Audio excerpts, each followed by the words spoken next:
Hey, yo, what's going on? But once again, bros, women, bronies, and pegasisters, otakus, Kimonos. This is the one and only, of course, Mr.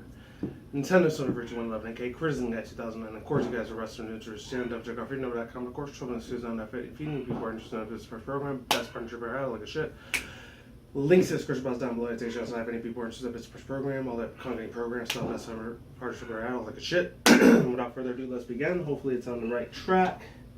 And here we fucking go. So, most of you guys probably already read the title. I actually heard about this like Thursday, Friday, almost on the weekend last week. Didn't have a lot of time to do it. I would have did it then, but I was just tired as hell from this new job I had for almost a month. That being a full-time instead of part-time, but whatever, it is what fucking is. So anyways, I know I normally don't, I dislike them most of the time because they're big giant companies just like GameSpot, Game Informer, and I only care about money most of the time, but this really struck close to home because this would have been absolutely beautiful and nostalgic as all hell. This pretty much would have ended console wars period. And it's crazy that this shit's still fucking going on. But anyways, without further ado, let's begin. It is from IGN. And yeah, it's really crazy shit. I heard it from 1,000 other like Let's Players and YouTubers that talk about video game reviews like Stone Fox Media. So other dudes crap game reviews, a couple other dudes like XYBY. Player Essence and a couple other people out there, especially Protomar and everyone else. And I think Monday Matt might have talked about it too. I might be wrong on that. And Alpha Omega Sense. You know, those two talk about gaming. This shit's super legit as fuck. Extremely legit. So yeah, I already saw the video for it. Links in the video in the description box down below if you want to watch their website or their YouTube channel. And let's begin. So, I should have got more pictures of this guy's name was Ed Fries, by the way. So anyways, the person that created this excuse me, the person who created and what was it called? I think even gave the interview because even though most of care about my name, I'm gonna give him a shout out anyways. Alex Gibson, actually no, Osborne. Alex Osborne. Shout out to Alex Osborne for doing the interview and writing the article himself. Links down below if you want to read your own time. So it says Microsoft tried partnering with Nintendo and Sony before making the Xbox. IGN Unfiltered. So here it is. So it says before Microsoft began, I might have to do a two-parter by the way, just in case any people want to see the second part of this video. Links down below. Just to make sure I warn you guys ahead of time. Excuse me. But anyways, here we go. So it says before making before Microsoft began developing the first Xbox. I'm sorry I'm doing this on 4th of July, so if you hear fireworks in the background, I apologize. I can't do anything about that. It's happy 4th of July if any people live in the United States. Live anywhere else around the world and universe. Happy, have a good ass awesome day or night, wherever you're at in the world. Hope you're having a real awesome time. So let's begin for a third time. Before Microsoft began developing the first Xbox, the company went both to Nintendo and Sony to see if either were interested in partnering and release console. Both companies turned down the offer. However,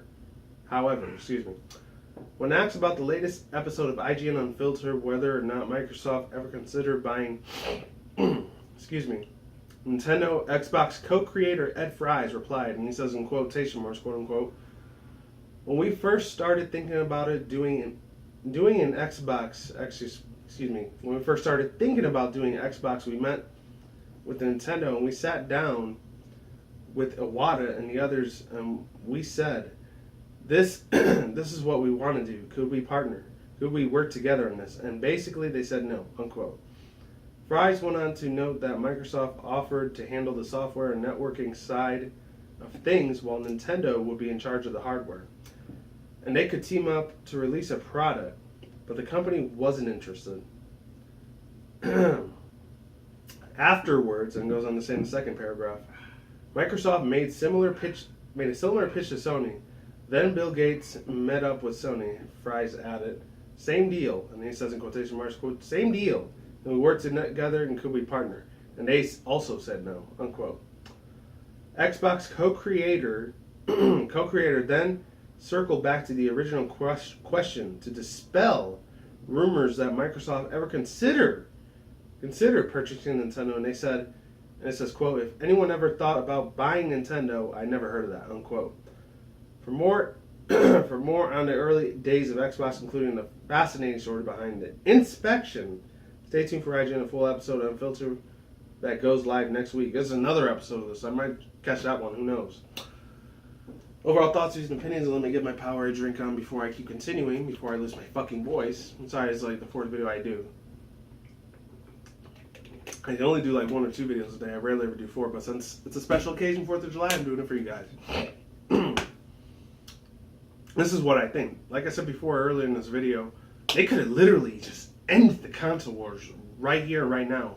Unfortunately, Nintendo wasn't able to do that, along with Sony. They still wanted to stick to their old school gimmicky ways of trying new innovations and new ways of playable environments to actually, you know, enjoy and immerse the player with a level of immersion at that time. Even though GameCube and the Wii, they were really good success rates. I mean, I obviously own both of them. Fortunately, my GameCube, I actually sold it for about $500-600 at the time to a pawn shop because I was starting college and I needed like some extra money. I could have did like the whole degrees and like, not pedigrees, but certain degrees and enlightenments, not enlightenments.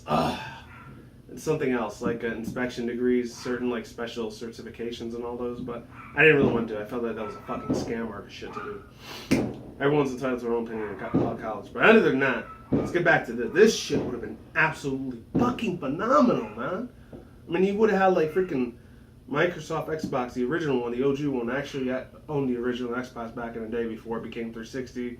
Xbox One, Xbox 360. And up to now, which is Project, I think, S and then Project Scorpio. Yeah, I kind of lost interest after like 360 came out because I just was not feeling a lot of these fucking first-person shooter 6 back in 06. It wasn't even 05, it was 2006. Because I feel like that's literally when the platforming gaming industry, when it was mainstream, I felt like it died, pretty much. So I was about, what, 16, 17 years old, junior, senior of high school. I just seen a lot of these really shitty-ass FPS games, and me being really stupid, the only thing about nostalgia at that time, which I still do now, as most of you guys can tell in my videos, apparently.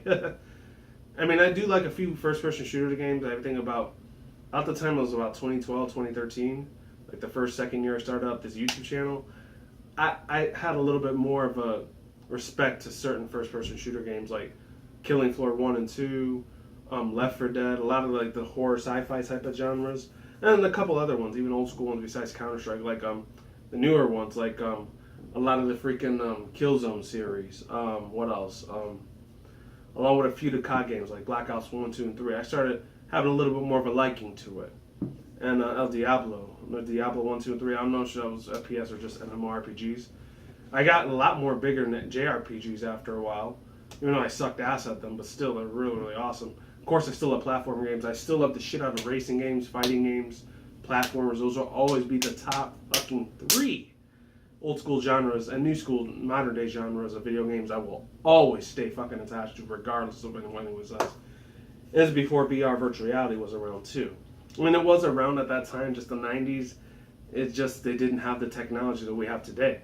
And we're still growing in technology, technological base of immersion and all that. Even though it's kind of transhumanist and all the other shit, which I still kind of cross a little bit of a barrier. I really don't want to cross too much of a line. The flying line to that, because it ends up with religion and theories and all that shit. But scooting all that mess, this really would have saved the gaming industry really, really hardcore. It would have been no fanboys or fangirls attacking the shit of each other. Death threats would have never been a thing. Fucking what, trolls and bullshit asshole pieces of shit cocksucker motherfuckers out there that burn me with fucking passion. And I'm really, really heated. I wish every single one of them just fucking die and kill themselves and get off the face of the fucking earth, because they do not exist at all. They're wasting my fucking time, my breathing my air, my space. Fuck that shit. You know? A lot of them would have been fucking put to rest. They would have never had no existence at all if Nintendo and Sony would have just agreed to Microsoft's the original Xbox. Then none of this thing would have came to pass. Like you have with gamers nowadays, cocking shit and mad shit and all that. You know, most of them are little ass fucking kids most of the time. Would never have this bullshit ass profanity with little fucking kids saying fuck, shit, ass, cocksucker, and dick, and you're a gay faggot, bigot, or any of that fucking bullshit, you know? That would have, like, literally, that would have saved all that time and effort. None of that shit, fucking crap negativity would have never existed. A lot of communities nowadays would have never been poisoned with this bullshit ass, you know, not really a creep factor, more of like a cringe factor. That's cringeworthiness. Cringe would have never been a thing at all. If it might have been a little bit of a small thing, but not a huge issue like it is today. It's all memes and all that fucking shit. They could have solved so many fucking internet problems with this. They only would have cooperated. I mean, God rest his soul, Mr. Satoru Iwata. It's been over a year since, I think, June or July, since he's passed away from gout bile cancer that unfortunately took the man's life away.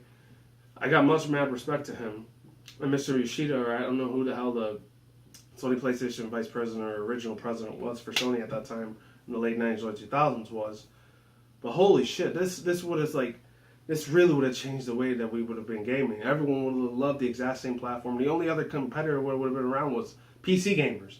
PC Master Race probably still would have been a thing if they would have did this, because, you know, PC gamers would have just strictly stuck on their side, and then console gamers would have strictly stuck on their all side. Would have been a lot more happiness, even though that probably would have been the only thing. PC gamer Master Race gamers versus console gamers versus like it probably would have been a fusion of like the GameCube box, GameCube Crossbox Station 2. Probably would have been like that.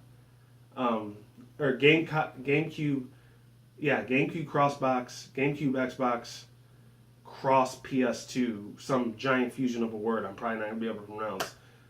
Entertainment, Sony style. I don't know, it would have been something real crazy and deranged like that. And that's pretty much all I had to say about it for all my thoughts, views, and opinions. It just would have saved so much time and effort. It would have been a lot less hatred, a lot less bigotry on the fucking internet if they would have made this fucking deal. But they decided to go their own ways. And you know what? I respect them for that as well. And that's it. Links to the description box down below. Annotation outside if any people want to read the article and see the video yourself. And a couple of the other people I mentioned, I might put them on there. Who knows? They're a lot more bigger, ginormous, well-known YouTubers than I am. And that's it. Peace out once again, bros, women, bronies, and pegasisters, toxic Kikimotos. I will see when I see you guys. Good day, have a good night, wherever you are out around the world. Don't drink smoke at the same time. Don't take them reckless. Keep it calm, keep it cool, keep it chill, keep it collective out there. And until then, that's one, guys. Peace out, ladies and goodbye. Stay tuned, more videos coming soon. Brand new videos on the channel almost every single day. Stay on the grind, stay healthy. Be easy, be you, dude, yourself. Peace out, my sauerkraut. I'm going to get out of here. Stay safe, everyone. Happy 4th of July if you live here in the U.S. If not, have a good day, good night, and have a very positive, fulfilling day in your lives. And of course, definitely stay tuned for more future updates, and of course more commentary on content such as Nintendo, Sony, Microsoft, PC gaming news, and of course, as always, anime manga news will be in September very soon, about a month and a half, 2 months from now. And of course, definitely stay tuned for my reaction review segments besides my article session reviews I normally do like this. And of course, stay tuned for my reaction review segments such as discussions and topics or rants, responses, video responses that I do occasionally. And yeah, my official raw and uncut reactions right there in that side of the room. And I'm done here. Take it easy, stay safe. Deuces, peace out, happy Independence Day once again. And don't eat too much burger and fries. Even though Independence Day was really about, like, you know, honoring the men and women in the military and all that. I don't really feel that too much most of the time, but I respect them anyways. The ones that came back as veterans, I know are fortunate. A lot of them suffered through PTSD. I feel sorry for those ones, but they did it for a good cause at least. Even though I disagree with some of the things about the military, but it is what it is. See you guys soon. Deuces, take it easy, and I will see you guys next time. Take it easy, stay safe. I'm out, and goodbye. Stay tuned for more other future videos that I do, and I'll talk to you guys all very soon. Like, comment, stuff if you want, and I'm out of here. Take care, and I'm out of here. Goodbye. I'm going to get the fuck out. I really want to eat the leftover hot dogs and hamburger shit. Bye.